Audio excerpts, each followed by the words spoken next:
J'ai appuyé sur clic sans faire exprès. Et ça démarre. Bonjour à toutes et à tous et bienvenue dans cette incroyable live Trash Talk 17h-23h et nous sommes accompagnés par des champions. Un champion, une championne, des gens extraordinaires. Mesdames et messieurs, on applaudit s'il vous plaît Baptiste Hadis et Caroline Lopez. Ouais. Alors merci à vous d'être là. Évidemment je vais arrêter cette musique parce qu'on leur a présenté le setup. Ils se sont dit mais c'est qui ces abrutis. Mais déjà bonjour, merci à vous d'être là. C'est un grand plaisir de vous croiser. C'est un crossover extraordinaire. Les gens qui sont en train de s'installer évidemment. Trash Talk de base, média de basket. On fait un crossover avec du tir à l'arc, avec la Fédé, tout se passe bien. Alors pour expliquer évidemment le contexte, parce que il y en a qui doivent se poser la question, se dire qu'est-ce qui se passe. Bon, évidemment on fait du basket toute l'année. On s'est dit sur cet été, Paris 2024, on va faire plusieurs disciplines. Et là, le coup de cœur absolu pour le tir à l'arc. Et justement, on en parlait tout à l'heure en off. Vous l'avez senti un peu qu'il y a eu cette espèce d'engouement sur le tir à l'arc sur ces Jeux Olympiques? Parce que moi, je sais que c'est à titre très perso, j'ai un espèce de coup de cœur total. Vous l'avez senti un peu au niveau du public et de l'attention sur votre discipline? Je sais pas si Caro l'a senti, mais en tout cas, moi qui avais gardé un peu les réseaux et puis même tous les gens qui nous parlaient quand on allait dans les tribunes voir tel ou tel match, on croisait un peu des gens et pas mal de gens nous disaient je suivais pas du tout le tir à l'arc avant et puis là grâce au jeu j'ai suivi soit à la télé soit j'ai pris des places et je suis venu voir et c'était incroyable. Et beaucoup de gens nous ont dit comme ça qui n'étaient pas du tout des gars de tir à l'arc à la base et qui d'un coup sont pris de passion ou ont aimé ou on les a fait vibrer et c'est la magie des jeux quoi, c'est incroyable. C'est trop bien. Toi aussi t'as eu le même sentiment un peu? Pour le coup moi j'avais coupé les réseaux pendant les jeux donc quand j'ai réouvert il y a vraiment eu une bombe atomique de messages. Et non, c'est impressionnant. Moi, ça me fait un peu rire parce que c'était la journée des individuels où c'était Baptiste et moi le même jour. Et il y avait des gens dans le public qui ne connaissaient mais absolument pas et qui avaient ramené des pancartes avec écrit nos prénoms en gros. Oui, voilà, juste pour être des fanboys et des fangirls de vous quoi en fait. Mais ça, c'est génial. C'est génial. Non, ça j'avoue que c'était assez hallucinant. Alors, moi, comme je vous ai raconté, dans les quelques minutes de break que je pouvais avoir, je suis allé aux Invalides parce que c'était un setup extraordinaire et je voulais votre ressenti notamment là-dessus parce que ça faisait partie de ces quelques spots à Paris 2024 qui étaient incroyables. Comment est-ce que vous avez évidemment tiré dans plein d'endroits dans le monde? Est-ce que vous avez déjà tiré dans un endroit plus beau? Et quel a été votre ressenti global de tirer devant autant de monde et dans un endroit aussi historique en fait? Votre ressenti là-dessus? Non, c'était trop stylé. Franchement, je pense, pas que nous, mais tous les archers qu'il y avait sur le terrain, ils ont jamais eu un truc aussi stylé. Franchement, c'était... on a la tour Eiffel, on la voyait depuis le pas de tir. Incroyable. Là c'est dommage on voit pas mais il y a les Invalides derrière. C'est l'année dernière surtout, c'est pas... alors attends, comment ça? Ça c'est la Coupe du Monde. Ah bah ça c'est Coupe du Monde et ça par contre c'est quoi? Non mais ça c'est la Coupe du Monde. Parce que là c'est x10 ce qui s'est passé pour les Jeux en termes de tribunes. Ce qui s'est passé en termes d'image, les tribunes étaient beaucoup plus grandes. Les tribunes étaient immenses. Et puis tout ce qu'il y avait autour en fait, là on voit que de l'air mais autour maintenant c'était des zones médias du côté gauche. Il y a eu plein de salles de presse, de salles de conférence, un chemin tracé et tout. Là, c'était blindé et puis les tribunes, elles étaient immenses. Alors, figure-toi que quand je préparais le setup, pour trouver des photos de Paris 2024 des Invalides, c'était une galère et je me suis dit, je vais essayer de montrer déjà les Invalides avec tir à l'arc, mais le ressenti quand même que vous aviez, c'était qu'il y avait combien? 5000 personnes? Il y avait combien dans les 8000 personnes? Ça montait. En fait, on parlait du coup avec des étrangers, avec aussi Jean-Charles qui a un peu d'expérience sur plein de pas de tir et puis sur les jeux. Et il n'y a jamais eu un site aussi beau pour le tir à l'arc, il n'y a jamais eu autant de personnes pour le tir à l'arc. Là, un public de 8000 personnes, c'était immense. Et les nations, comme l'Allemand qui est tombé contre moi et qui en a parlé un peu après, il disait que le public français, c'était incroyable, quoi. C'était un public qu'ils n'ont jamais vu comme ça. Et que notre finale par équipe homme, entre un peu plus de la moitié français et l'autre moitié coréenne qui était aussi à fond, c'était un truc de ouf en fait. C'était pas que pour nous, il y avait vraiment, on faisait un 10, il y avait du bruit, les Coréens faisaient un 10, c'était la folie de partout en fait. Nous on était là-dedans, on prenait du plaisir, on kiffait. En plus la finale elle s'est jouée à un niveau incroyable et c'était juste du kiff de bout en bout. Enfin, et les Coréens ils étaient à fond, les fans coréens, les supporters français encore plus et tout le long des jeux. Et toutes les nations nous ont dit que là en tout cas sur le tir à l'arc c'était l'un des plus beaux spots, les supporters les plus à fond et j'ai l'impression que en général dans tous les sports et toutes les nations avaient l'air de dire que les supporters français, peu importe le sport et le site étaient tous à fond. Ouais, ils étaient tous à fond. Et non, j'avais posé justement la question, Caroline, parce que évidemment, vous n'avez pas eu le même parcours là aux Jeux Olympiques, mais c'était 16e de finale, si je dis pas de bêtises, tu me dis. Mais par contre, j'ai quand même fait normalement certaines fiches. Championnat d'Europe, je crois que récemment, ça s'était plutôt bien passé pour toi en équipe. Plutôt bien, oui. Tu peux confirmer, tu es championne d'Europe, mais Baptiste aussi. Alors, oui, tout à fait, bien sûr. Mais je fais la question chacun, parce que toi, tu vas pouvoir flex avec un truc dans ta poche, si je peux me permettre tout à l'heure, peut-être. Mais pour le coup, comme tu en parlais là à l'instant, l'ambiance, toi, Caro, que tu as ressenti, c'est pareil, c'est dans un championnat d'Europe. Il y a combien de personnes qui viennent, c'était à Essen, c'est ça? C'était à Essen, ouais. Il y a combien de personnes dans un championnat d'Europe de tir à l'arc qui sont là dans le public, sachant que c'est donc le très haut niveau européen de tir à l'arc? Je sais pas du tout, mais par contre, moi j'avais comme référence, c'était les championnats du monde de Berlin, il y a l'année dernière.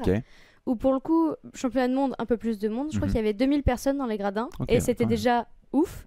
Mais là, 8000, et 8000 pour des Français qui sont dans une arène en France, il y avait le sol qui tremblait, quoi. Ouais, c'est peut-être un truc que quelque part vous revivrez, on espère que vous revivrez un truc aussi gros par la suite, mais c'est vrai que là vous avez pris la pleine puissance, j'ai l'impression que de Paris 2024, quoi, en fait, c'était vraiment ça. J'ai envie de revenir un peu en arrière. Parce que évidemment, nous, on sait, dans le basket, il y en a plein de gens qui le savent, la passion peut venir de plein d'endroits. Il y en a, c'est un pote qui t'a dit que, il y en a, c'était dans le biberon, il y en a plein de choses. Si j'ai bien fait mon boulot, notamment en amont, je voulais vous poser la question parce que vous avez des histoires notamment un peu différentes. Toi, notamment, Caro, si tu peux nous expliquer d'où vient ta passion pour le tir à l'arc. Est-ce que ça aurait été possible que pour toi et tes parents, tu fasses autre chose, en fait, ou pas?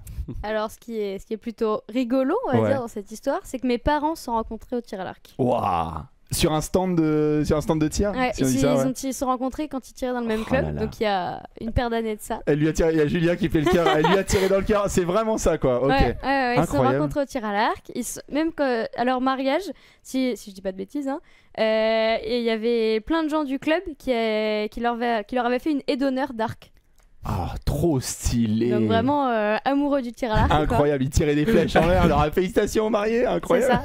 C'est ça. Et du coup, j'ai toute petite, j'ai traîné dedans, et c'est seulement à partir de mes 7 ans que j'ai dit je veux faire du tir à l'arc.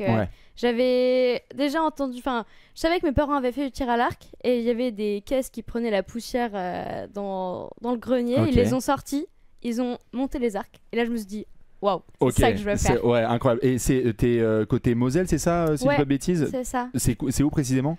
C'est paumé, ça s'appelle la Cheminot. Ah, Cheminot en Moselle, c'est ça, ouais, ok. J'avais bon sur les références. Et donc c'est là que tu as fait en fait tes premiers pas. Il y a quoi? Il y a un club à côté? Ça se passe comment? Il y a un petit club à côté, c'est Pont-à-Mousson. Alors les gens connaissent pas Pont-à-Mousson, mais ils font des plaques d'égout. Ils font les plaques d'égout.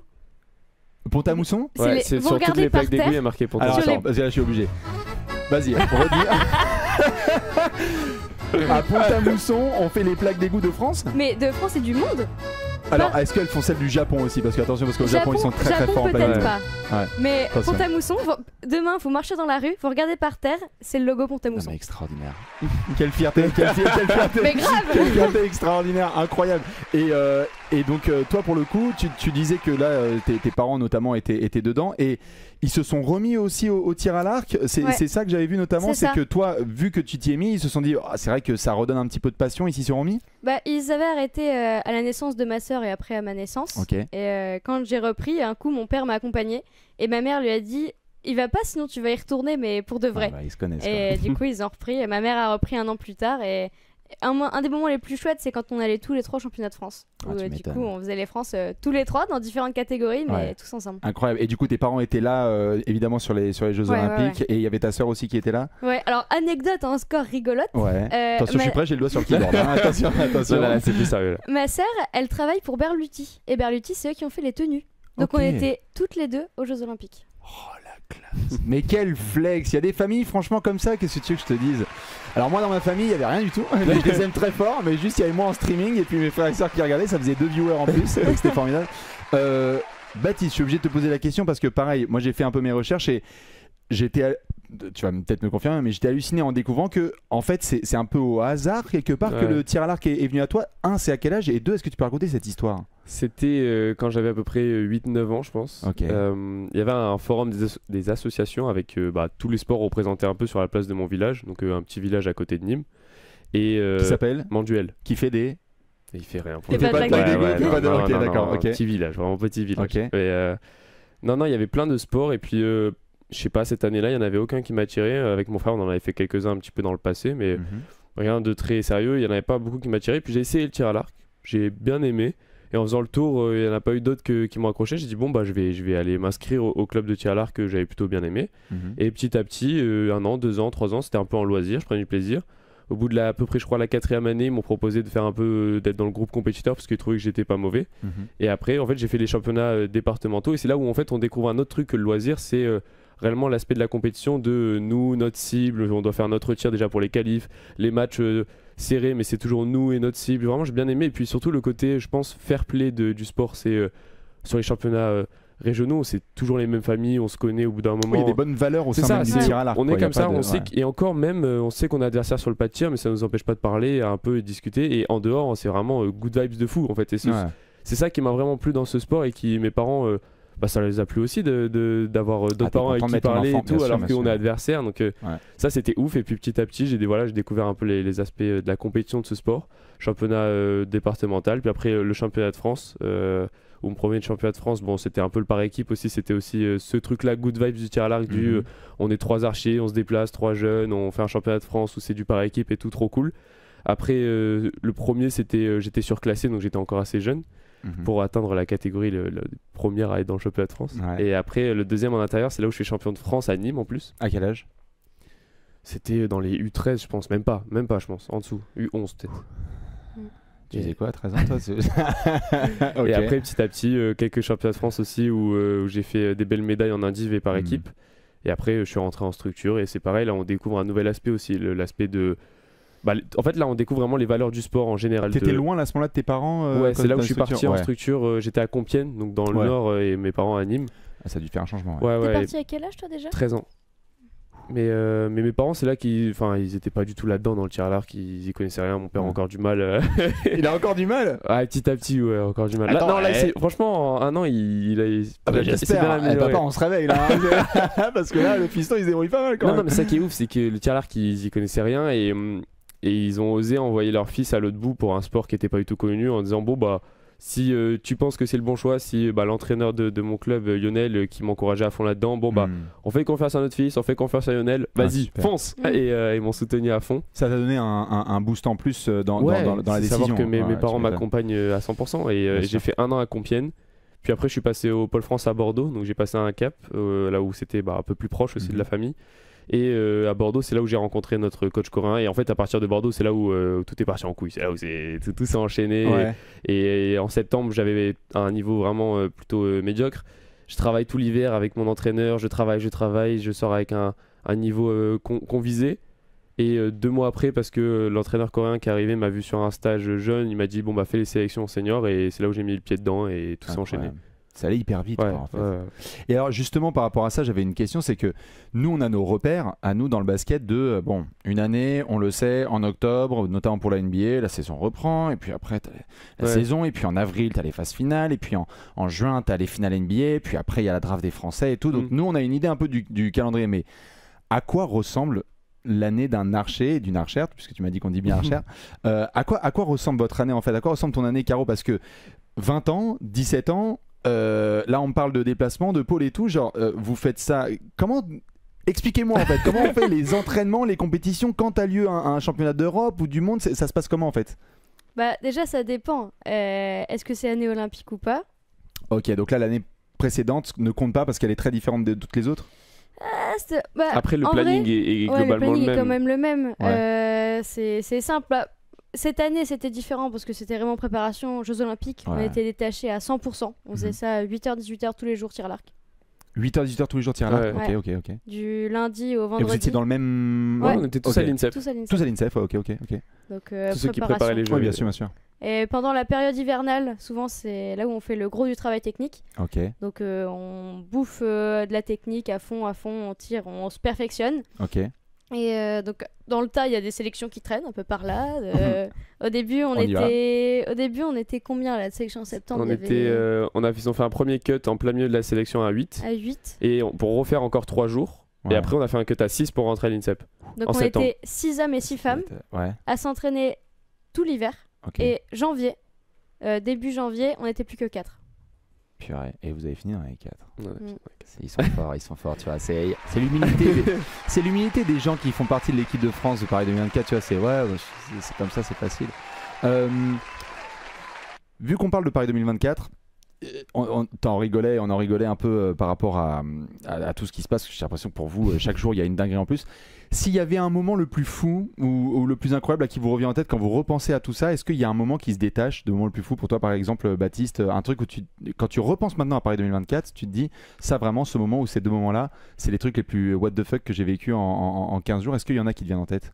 Je pense qu'il y en a 2. Le premier, c'est surtout aux Invalides, quand on finit le match ou la demi-finale ou même quand on gagne la médaille.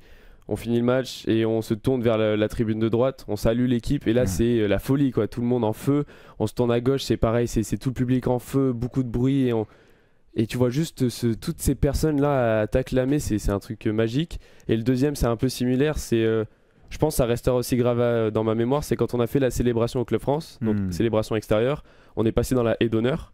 C'était la story que tu avais mis, je crois, je sais plus si c'était hier ou avant-hier, ou peut-être que vous avez fait le Club France, je sais pas quand c'était. Ouais, c'est ça. En gros, pour aller à la scène extérieure, on avait une haie d'honneur. Et en fait, on passe, déjà tout le monde tape les mains de tout le monde t'applaudit, te dit c'est bien et tout, truc de ouf. Et en fait, c'était surtout de voir petit à petit des têtes qu'on connaissait sortir de là en fait. Ah ouais. On avance et d'un coup, il y a Nicolas, notre 4e archer, celui qui est allé jusqu'au bout mais qui a dû être notre remplaçant à la fin.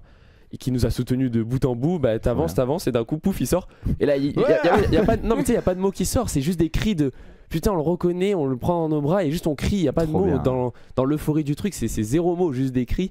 Et j'avance et je retrouve après mon entraîneur de Pôle France, Jérôme Aurex à Bordeaux, pareil, c'est que des cris, c'est peut-être il dit 1 ou 2 félicitations, bien joué, mais c'est que de l'émotion en fait et ça a été pareil jusqu'au bout. On a croisé d'anciens archers qui étaient avec nous à l'INSEP, c'était tous ces gens-là qu'on connaissait parmi tout le monde pour nous acclamer, d'un coup ils arrivent et il y a tellement d'émotions qu'il n'y a pas de mots quoi, et c'est des moments ouf. Tu revois un peu ton parcours quelque part devant tes yeux, de visages ici ou là qui sont venus un peu marquer tes débuts dans ce monde-là. Tout le monde a joué un rôle important et a mis sa pierre à l'édifice. Pour moi, c'est grâce à tous ces gens-là que je suis là ici. C'est mes premiers entraîneurs de club qui m'ont soutenu, qui m'ont proposé là-dedans.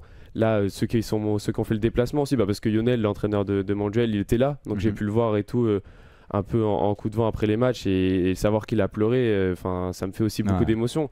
Il y a eu après mon entraîneur de Compiègne qui a été aussi, Caro, qui a été aussi à Compiègne, qui était là, que j'ai vu hier, c'est ouf de les revoir dans ces moments-là, qu'on a taffé pendant 2 ans.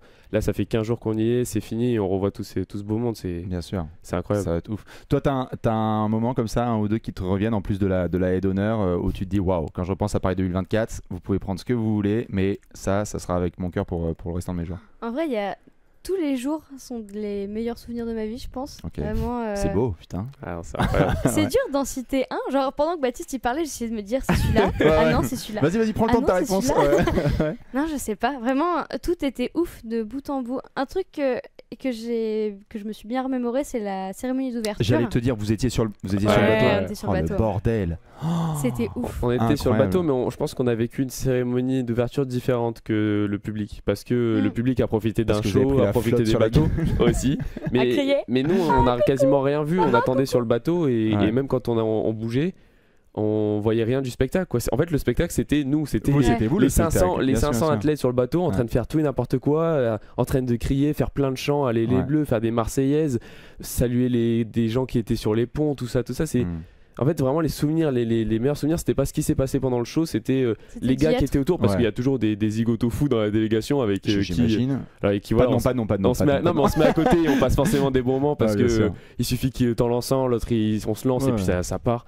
Ça a été un peu comme ça aussi aux Jeux Européens quand on est rentré dans le stade. On s'était mis à côté des plus turbulents et c'était magnifique. Là c'était pareil, c'était que de la bonne ambiance, que de la good vibes, et c'était ça tout le long. La cérémonie d'ouverture pour toi c'était évidemment marquant comme tu le disais là. Moi il y avait une autre question qui m'intriguait forcément en sachant que vous alliez venir, c'est que nous pareil quand on approche et qu'on voit. Moi je suis de Paris et donc quand je voyais Paris 2024, parfois tu croises des athlètes, des trucs, nous on a vécu dans le basket mais aussi dans d'autres disciplines. Est-ce que ce soit délégation française ou autre, vous avez eu ce que j'appelle un moment starstruck, c'est-à-dire vous êtes présent, ça va pareil peut-être t'arriver tous les jours, vous allez en donner un chacun, d'abord toi Caro et ensuite toi Baptiste. Vous voyez soit cet athlète ou cette star et vous dites pince-moi, il est là et je suis là aussi. Toi, t'en as un ou deux qui te reviennent en tête? J'en ai deux. Ouais, t'en as deux. J'en ai deux méga stylés. Ok. Le premier, c'est non, c'est pas Simone Biles que j'ai croisé, c'est toute l'équipe de gymnastique de l'Amérique. Ok. On était dans le village, enfin j'étais toute seule, je revenais de la cantine et on était dans une ruelle vide, vraiment il y avait personne. Et là, j'arrive dans la ruelle là, je tourne et je vois Simone Biles devant en train de marcher là. En slow motion. Toute l'équipe et moi juste à côté en train de passer. Waouh, elle est juste là. Ouais. Ça c'était ouf et ça m'est arrivé 2 fois. 2 fois je l'ai croisée dans la rue. Ok. Et un autre truc qui est plutôt stylé, c'est quand on est arrivé le premier jour là, j'étais dans l'ascenseur et là, Vlatipa qui rentre, toute l'équipe de rugby à 7. Oh, avec Antoine et compagnie. Avec Antoine et compagnie. Donc j'étais toute seule avec une amie dans un ascenseur avec de rugby à 7. T'as dû te serrer un peu parce que. Comme ça. et là, Antoine Dupont qui me fait, il y a quoi au premier étage? Oh T'as appuyé sur 9, 8, 3, 7, 5, 4, ouais. Je dis, il y a de la crème solaire, il y a des brosses à dents, il y a les kinés. Incroyable. Improbable. Et c'était avant qu'il fasse la médaille. Et donc c'était le samedi, en fait tu les croises le vendredi ou le samedi du coup, puisque c'est le samedi qu'ils ont eu leur médaille, le 27 juillet, ouais, incroyable. La veille ou l'avant-veille, Antoine Dupont m'a demandé ce qu'il y avait au premier étage. Ils sont impressionnants quand même, hein, les boys. Hein. Moi j'avoue que ça devait être assez fou. Toi Baptiste, t'as 2 moments comme ça où un côté un peu starstruck ou non, c'est toi tu te dis c'est bon, maintenant c'est la MIF. Non, alors vraiment je pense que je réaliserai jamais et tout. Bah, déjà pour rigoler je disais que vu que j'étais le plus jeune gars de la délégation, mais oui, tous les hommes, je disais si je croise un homme français il faut que je le vous voie, tu vois, je rigolais en disant ça. Les filles il y en a quelques-unes qui sont peut-être plus jeunes, mais les gars c'est ça, mais non en fait je suis timide un peu pour demander des photos quoi, mais Antoine Dupont je l'ai vu arriver au village parce que j'étais au kiné et que les kinés sont allés en bas pour le voir. C'est ouf, j'ai vu le rugby à 7, on les a croisés un moment et c'était je pense le moment où il y a eu tout le monde, c'était un peu aussi à la cérémonie d'ouverture du coup quand on sort du bâtiment tous habillés et qu'on attend un peu. Moi je suivais Jean-Charles parce qu'il allait avec les gens du CNO, il allait un peu tout ça et il y a Florent Manodou qui passe, il y a un peu tout le monde, il y a Léon Marchand mais il a pas fait la cérémonie mais qui passe, il y a tous ces gens là en fait, tous les grands sportifs que je peux regarder qui étaient autour de moi et en mode bon je vais pas demander une photo mais j'ai envie mais quand même le seul à qui j'ai osé demander c'était Teddy Riner sur le bateau et Zidane parce qu'après franchement excuse-moi la phrase mais non mais pardon mais t'as enchaîné ça tellement vite pour moi parce que j'ai pensé à ça, j'hésitais entre Teddy Riner et Zizou mais en fait j'avais pas le temps. Monsieur Zidane qui nous a remis qui est passé avec nous, il y a toujours des stars un peu qui remettent les boîtes des médailles ou qui parlent, qui ont un échange avec les médaillés de la veille ou des 2 derniers jours.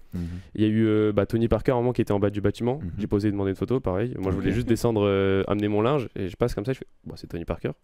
Ok, je demande pas la photo, j'ai peur. Et fais pas tomber de chaussettes, Et non, mais c'était ouf. Et puis Zidane qui nous serre la main, on a pris une photo avec lui et tout, c'est ouf. Et j'ai pas osé demander des photos réellement à tout le monde, mais il y a eu plein de gens. En fait, tous les sportifs. Pour moi, quand je les croise, il n'y a pas de je suis un sportif aussi, c'est juste j'ai envie de prendre une photo parce que je suis un enfant qui les suit. Quoi. Ouais, mais bien sûr. Mais c'est ouf. Je trouve ça cool que tu gardes aussi un peu ce côté bien sûr, c'est qu'il y en a parfois qui sont athlètes, tu sais, 100%, la tête dans le truc et tout, etc. Si j'ai vérifié, je crois que ça se joue à 3 mois entre toi et Félix, Lebrun. Lui, il est de septembre, toi de décembre. Donc, vous vous êtes croisés, vous avez parlé un peu en mode salut, très vite au kiné où nous on avait fait la médaille, c'était il n'y a pas longtemps. Avant sa finale de bronze 2 jours avant, je crois, je les croise kiné. Bon bah voilà, ok, t'as ça, bah cool. Et un peu en coup de vent, mais non, c'est ouf. Vous devez à peine atterrir. Il y a eu un moment aussi où vous avez senti émotionnellement que vous êtes encore sur l'espèce de nuage de high, genre qu'est-ce qui se passe, où il y a déjà eu un espèce de premier atterrissage de oh, maman, papa, je sais pas ce qui se passe ou pas trop. Non, je pense. Non. Non, ça réalise toujours pas. C'est lunaire, tous les jours sont lunaires. Vous êtes encore sur le nuage, c'est formidable.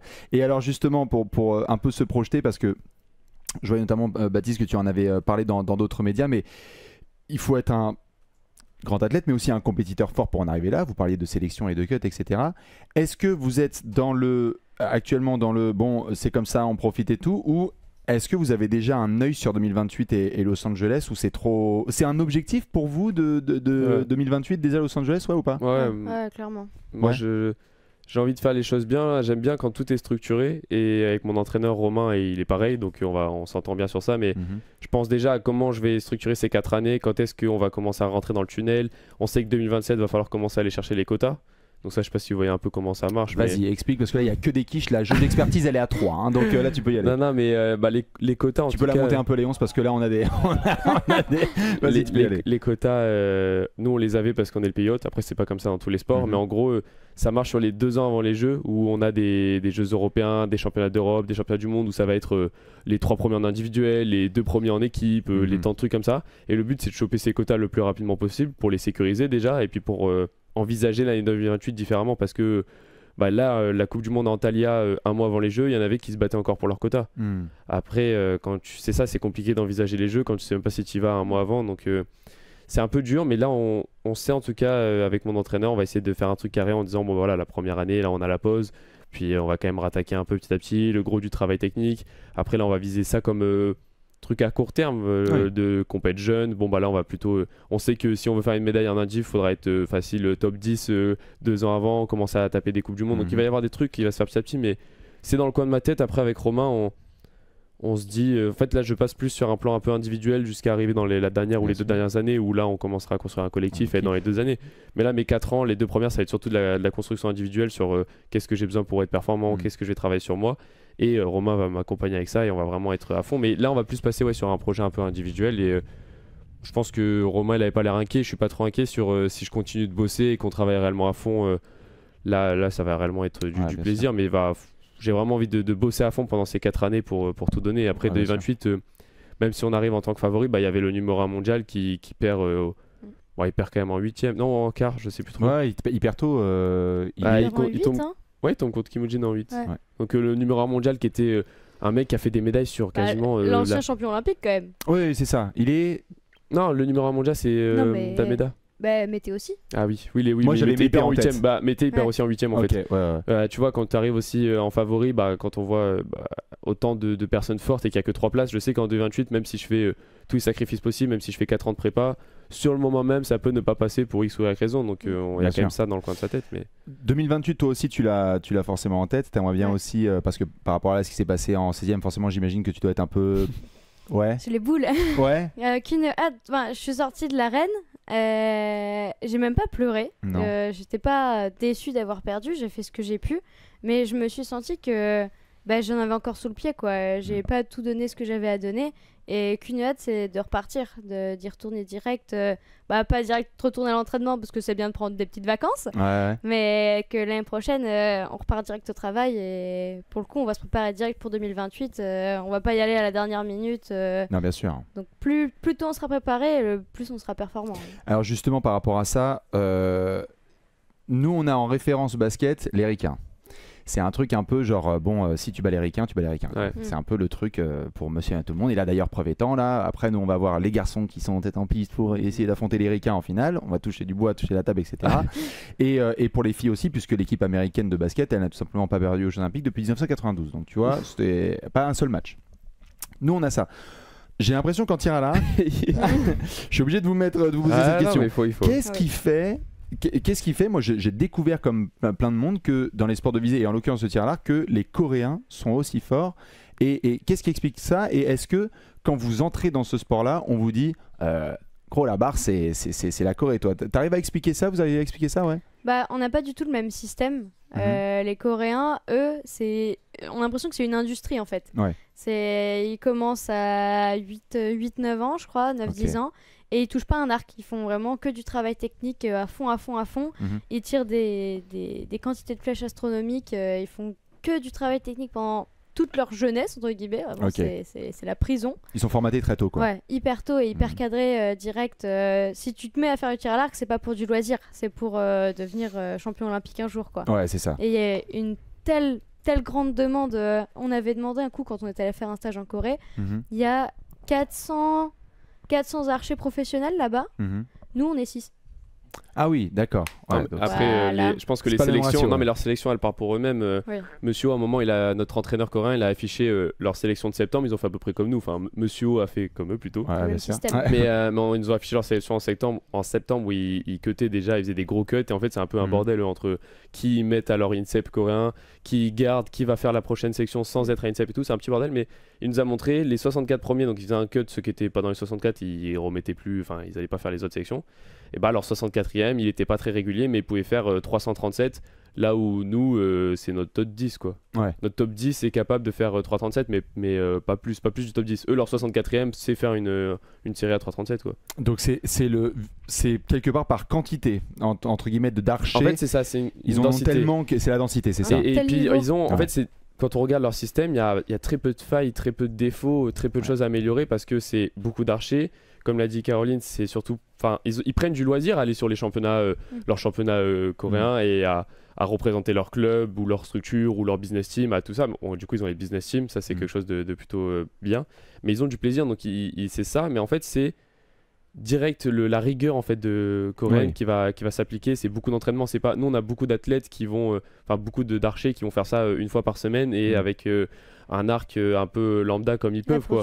Alors que c'est ouf parce que des fois je vois des stories de Coréens un peu lambda, tu vois, ça va être le 68e mec et il a le même arc que nous. Tu vois, il a le dernier win and win, le truc propre. Il sait faire un réglage clean, il va vouloir chercher les bonnes flèches, faire des trucs et il a un peu de budget aussi, c'est sûr, mais même leurs gars qui font ça en loisir, ils ont un truc carré, donc ça aide. Mais, bien sûr. Mais dans leur système, il n'y a pas beaucoup de défauts. Ça commence tôt avec une très bonne technique, alors que nous, il peut y avoir des petits défauts dans les clubs. Bah, après, la rigueur des archers font aussi normal. Mais c'est la bonne technique, donc il y a plus de chances que ça marche et un modèle technique qui est quasiment irréprochable. Et en fait, tout ça, ça fait mis bout à bout avec des business teams qui font que tu es payé à faire ça, avec une sélection hyper rude, avec l'envie d'être toujours plus performant, donc ils sont toujours à l'entraînement. Tout ça mis bout à bout, ça fait qu'à la fin, on sort Kim Jae-deok, 17 ans, double champion olympique. Double champion olympique à Tokyo. Là, il en a récupéré une autre aussi, du coup, par équipe. Oui, c'est sûr. Maintenant, il est triple champion olympique à 21 ans. C'est assez énorme, ça va, hein. Bien sûr. Ça va. Il a un bon début de palmarès. On vient de parler de Los Angeles. On parlait là, évidemment, de cette faculté qu'ont les Coréens, notamment dans leur formation, à bien faire les choses. Moi, je sais pas très bien tirer à l'arc. Je pense que même j'ai dû en faire une fois, tu sais, les trucs que tu fais quand t'es gamin en colo ou en quoi que ce soit, mais donc pas avec un arc particulier. Mais par contre, je suis à la tête d'un média, et notamment nous, on sait qu'on en parlait tout à l'heure en off.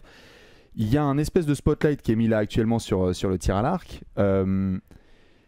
L'espèce de stéréotype qu'il y a, c'est que le soufflet finit par retomber et que ce serait bien de changer la chose pour que le tir à l'arc justement ait plus d'exposition. Vu que vous êtes dedans, il n'y a personne mieux positionné que vous pour savoir comment mettre, selon vous, le tir à l'arc en avant. C'est quoi qui vous plairait le plus? Est-ce que c'est qu'il y ait un peu plus de présence télé, un peu plus d'influence, un peu plus de réseaux sociaux? C'est quoi un peu la baguette magique? On adorait avoir un trash talk tir à l'arc, mais un média spécialisé. Je sais pas. Là vraiment, qu'est-ce qui vous viendrait à l'idée? Tout est bon à prendre, hein. Franchement, plus le tir à l'arc sera connu et surtout reconnu comme c'est un vrai sport, quoi. C'est pas juste du loisir, ça procure vraiment des sensations de malade qu'on pourrait pas penser. Ah, je te confirme. Et c'est vraiment un sport chouette et que les gens en fassent, tant mieux pour eux parce que ce sera un truc cool. Ouais, bien sûr. Plus ce sera connu, plus ce sera bien, que ce soit à la télé, à la radio, sur les réseaux, sur des interventions dans des clubs ou quoi, dans des écoles, le plus il y en a, le mieux c'est. Parce que ça peut être spectaculaire en plus, hein. Là on en parlait tout à l'heure, tu allais en parler probablement, c'est que là on le voit sur les réseaux sociaux, la façon dont la dramaturgie est faite autour de la téloche, les tambours, le BPM, le machin, moi j'avais l'impression de tir à l'arc ou Netflix. Moi j'ai choisi ma soirée, j'étais en mode tir à l'arc, on y va, parce qu'en plus c'est des séquences courtes. Nous on est parfois sur le basket, tu vois, ça dure 2h30, vous c'est des duels. Toi tu partages la vie de Caro ou t'as d'autres choses qui te viendraient en tête? Je pense que ce qui nous aiderait, ça serait de faire vraiment plus professionnel, quoi, d'avoir une ligue un peu plus montée, plus de choses, sauf que c'est un peu un cercle vicieux parce que pour ça il faut du budget, mais pour du budget il faut de la visibilité, donc c'est un peu le chèque se marque. C'est ça, on va pousser, hein. Mais un coup j'ai une amie qui m'a dit qui fait pas du tout de tir à l'arc, vraiment elle connaissait pas avant de me connaître, et elle m'a dit le tir à l'arc c'est efficace, c'est hyper rapide à comprendre. Ah mais ça dure 20 minutes et pendant 20 minutes t'es à fond derrière l'archer. Ah mais complètement. Elle dit le judo on comprend rien, alors le basket laisse tomber avec 50 000 règles. Le tir à l'arc c'est efficace. Mais alors justement c'est marrant que tu parles ça parce que j'ai encore deux petites questions, après je vais vous laisser parce qu'ils ont un programme évidemment dans tous les sens. Moi les deux dernières questions que j'ai, la première c'est que c'est efficace, ok, mais moi quand je me suis pris le tir à l'arc en pleine gueule dans les Jeux de Paris 2024, il y avait à la fois le vécu sur place et le vécu derrière la téloche. Et la question que j'avais posée, c'est on voit du vent, de l'humidité, du son, de la lumière.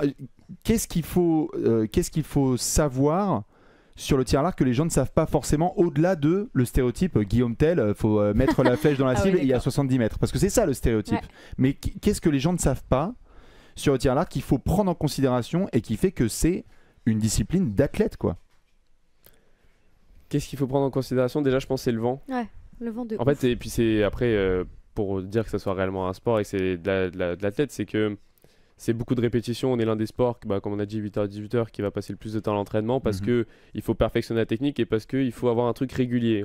Parce qu'on peut tirer n'importe comment, le but c'est que ça soit régulier. Et du coup, le but c'est de tirer le plus de flèches possible pour que notre corps l'imprègne.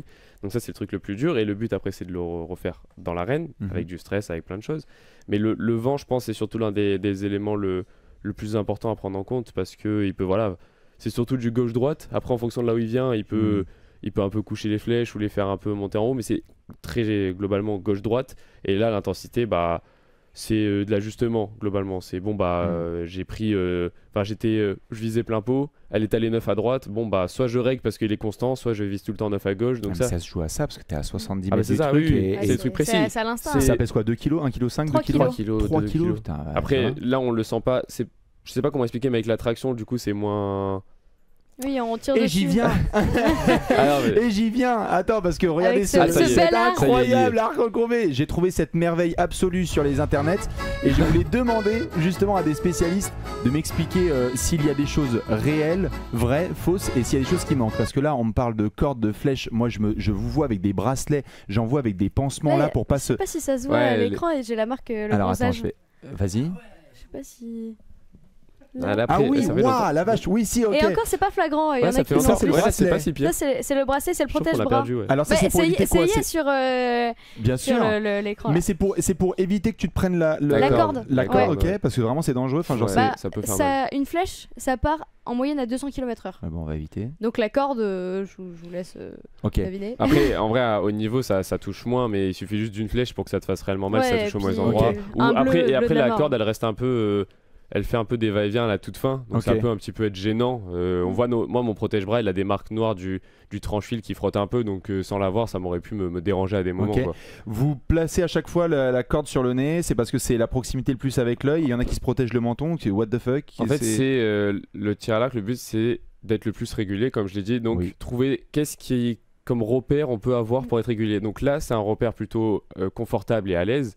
Et puis parce que si on est ici, on n'a pas beaucoup de repères et en fait on va devoir être haut pour compenser. Donc ça c'est un des repères. La bouche en fait c'est la corde, elle touche le menton, et le nez. La bouche et le nez. Bon, Caro, elle touche pas la bouche en fonction des morphologies. Mais toi ça touche la bouche. Mais globalement c'est ça, c'est menton, bouche, nez parce qu'à force nous on tire tellement de flèches que c'est un peu ancré et on fait plus attention. Moi j'arme, je pose et je suis confortable et j'envoie. C'est un peu vers le bas quand même. T'es comme ça? Un petit peu. Non, c'est comme ça. C'est comme ça. Là je suis bien. Alors justement, j'en viens, parce qu'on va faire mon jeu, hein, un bon jeu bien débile pour finir. Nous sommes en quart de finale, ou ce que vous voulez comme compétition. J'en suis là, d'accord. Et je sais qu'à chaque fois vous avez votre coach, rappelez-moi. Moi c'est Romain Girouille. Et moi c'est Jean Manu. Enfin Jean Manuel. On leur fait la bise.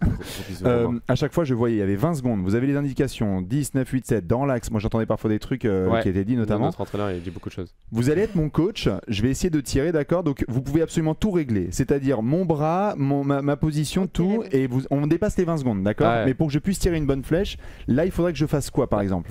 Déjà en vrai, avant de tirer une bonne flèche, faut déjà regarder le vent. Merde. Vu le ventilo, c'est tout droit. Donc imaginons le vent, il est un peu plus, il part de l'est vers l'ouest. Ça tu le remarques et du coup, selon le vent qu'il y avait à la flèche d'avant, soit tu vas contre-viser, donc ça veut dire viser un petit peu à côté pour que quand le vent dévie ta flèche, t'arrives dedans. Donc je vise un peu plus vers là. Voilà. Pour qu'elle fasse ça. C'est ta décision. Mais une fois que t'armes, ça y est, elle est. Il faut que tu me dises Caro parce que sinon je vais l'envoyer dans là. Ce que notre coach pourrait dire, en tout cas Romain, il dit ok imaginons t'as tiré ta première flèche, elle atterrit 9 à gauche, tu vois. Et là il va te dire ok petite marge à droite. Là, tu prends ta petite marge. Petite marge à droite. Avant d'armer, là t'es au contact. Là t'es déjà au contact. Mais tu vois, petite marge à droite. C'est ça. Petite marge à droite.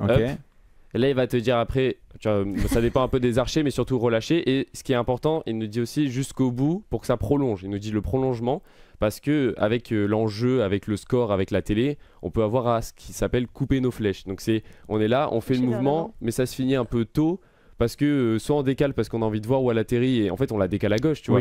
T'as envie de voir elle atterrit, ah bah putain 9 à gauche parce que je l'ai pas prolongé, ou elle tombe un peu en bas ou c'est imprécis parce que tu fais pas le mouvement jusqu'au bout, tu vois, tu penses pas à ton truc jusqu'au bout. Donc ce que Romain va nous dire, en tout cas ce qu'il nous dit souvent, voilà, t'es au contact, jusqu'au bout ça prolonge, tu vois, jusqu'au bout ça prolonge.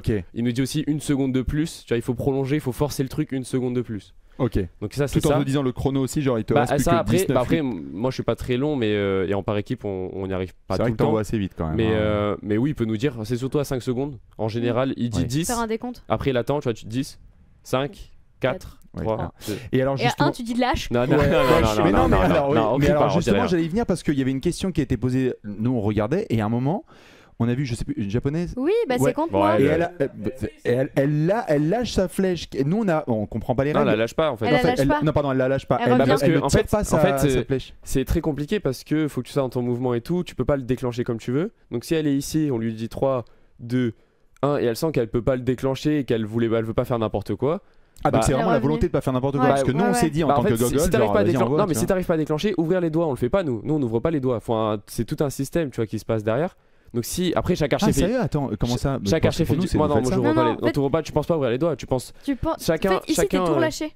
T'es vraiment le plus relâché possible parce que si t'es crispé, bah t'as plus de chances de mettre d'erreur dans la corde. C'est ça, c'est dans le but de vouloir être régulier. Et faut en gros ta corde elle est comme ça. Quand tu regardes des ralentis de celui qui a fait champion olympique, ça se voit beaucoup. Ses doigts ils s'ouvrent quasiment pas, ça fait juste ça et la corde déroule. Mais du coup, si t'enclenches pas, bah après chacun enclenche différemment entre fixateur de omoplate, l'épaule, le coude et tout. Chacun pense à des choses parce que ça peut être ton épaule qui fait le travail, mais tu penses pas, tu peux penser à autre chose, tu vois. Donc ça c'est de l'automatisme avec beaucoup de flèches tirées, c'est là où on voit un peu les différences. Mais si elle a pas enclenché son truc, qui lui dit 1 seconde et qu'elle peut pas ouvrir les doigts, tu vois, et sinon ça fait encore plus de la merde, elle sait même pas si elle va toucher la cible. Bah le chrono il est fini, c'est rien qu'elle attire, tu vois. Donc elle a fait le choix de je vais pas faire n'importe quoi, non mais quand t'entends bip bip, bon t'as pas enclenché ton truc, pas envie de. J'ai 2 dernières questions et après je vous laisse tranquille. La première c'est l'arc est, tu disais là il y a tout un système de structure, l'arc est attaché à vous, c'est pas juste un arc qu'on peut prendre?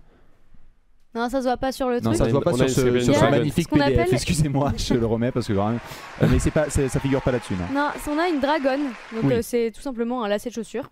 On attache sur nos 2 doigts là, qui est autour de l'arc. Et en fait, quand on tire, on tient pas du tout l'arc. Parce que pareil, en fait, si tu tiens là. Tu sens pas le poids forcément des 3 kilos? Il repose ici, là, sur la paume de la main, mais on le tient pas fermement. Pour que quand on lâche, on évite encore pareil de mettre de l'influence dans l'arc. Parce que tu peux, si t'es un peu crispé, tu vas mettre des petits coups de poignet au départ de la flèche. Donc on vous laisse vous concentrer littéralement sur la précision du tir, mais pas sur le poids, le machin, le truc forcément. Non, vraiment pas. En fait, si je veux, je peux tirer à la main ouverte comme ça. Je peux tirer comme ça, armé, et ça fera toujours pareil. Si on met pas de dragon. Juste que l'arc va partir un peu. Quand il va partir, il va faire ça et après il va faire un peu de la merde. Mais globalement, c'est ça. Les doigts là, ils sont tous relâchés pour que ça aide en fait la précision et la régularité à ce que l'arc sorte comme ça et après bascule, plutôt que si je le tiens parce que je vais crisper, je vais le tenir différemment et je vais mettre un peu de torque. Et généralement, c'est là où moi j'ai eu un peu des petites erreurs gauche-droite pendant cette compète ou sur le terrain d'entraînement, à mettre un peu de torque dès que ça part, un petit peu à gauche, un petit peu à droite. Et c'est là où donc c'est pour gagner en précision quoi. Vérité que tu dois rétablir parce qu'on en parlait tout à l'heure en off. Il y avait du vent ou il n'y avait pas du vent sur On en a parlé par rapport à Lisa notamment et ce qui s'était passé. Nous on a eu un réflexe de média de ah bah bravo Éole est avec nous. Alors, on a l'impression que la flèche elle part, elle fait un 5 et tout. En fait il y avait du vent, il n'y avait pas trop de vent. Elle s'est juste un petit peu foirée. Comment c'était? Il y avait un petit peu de vent.